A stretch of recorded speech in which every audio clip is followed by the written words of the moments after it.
राजस्थान के जैसलमेर में भगवान श्री कृष्ण के एक दयालु भक्त थे जिनका नाम था रमेश चंद्र। उनकी दवाइयों की दुकान थी। उन्होंने दुकान में भगवान श्री कृष्ण की एक छोटी सी तस्वीर एक कोने में लगी थी।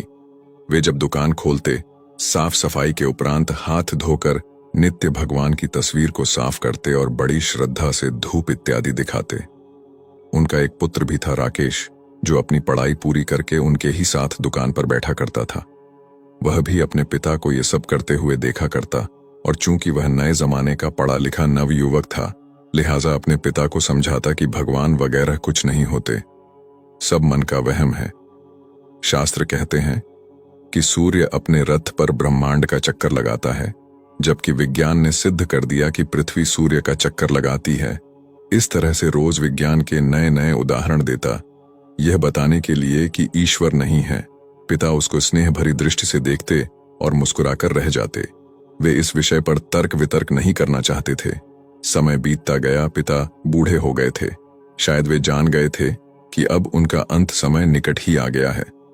अतः एक दिन अपने बेटे से कहा, बेटा, तुम ईश्वर को मानो या मत मानो, मेरे लिए यही बहुत है कि तुम एक मेहनती, दयालु और सच्चे इंसान हो, परंतु क्या तुम मेरा एक कहना मानोगे? बेटे ने कहा, कहिए ना पिताजी, जरूर मानूंगा। पिता ने कहा, बेटा, मेरे जाने के बाद एक तो तुम दुकान में रोज भगवान की इस तस्वीर को साफ करना, और दूसरा, यदि कभी किसी परेशानी में फंस जाओ तो हाथ जोड़कर श्री कृष्ण से अपनी समस्या कह देना। बस मेरा इतना कहना मान लेना। पुत्र ने स्वीकृति भर दी। कुछ ही दिनों के बाद पिता का देहांत हो गया। समय गुजरता रहा। एक दिन बहुत तेज बारिश पड़ रही थी। राकेश दुकान में दिन भर बैठा रहा और ग्राहकी भी कम हुई। ऊपर से बिजली भी बहुत परेशान कर रही थी। जाती तो घंटों अंधेरा पसर जाता। तभी अचानक तेजी से एक लड़का भीगता हुआ दुकान में आया और बोला, भैया, ये दवाई चाहिए, मेरी माँ बहुत बीमार है। डॉक्टर ने कहा, यह दवा तुरंत ही 4 चम्मच यदि पिला दी जाए तो ही माँ बच पाएगी। क्या यह दवाई आपके पास है? राकेश ने पर्चा देखकर तुरंत कहा, हाँ, ये है। लड़का बहुत खुश हुआ और कुछ ही सेकंड में पैसे देकर दवा लेकर चला गया। परंतु ये क्या? लड़के के जाने के थोड़ी ही देर बाद राकेश ने जैसे ही काउंटर पर निगाह मारी तो पसीने के मारे बुरा हाल था, क्योंकि अभी थोड़ी देर पहले ही एक ग्राहक चूहे मारने की दवाई की शीशी वापस करके गया था।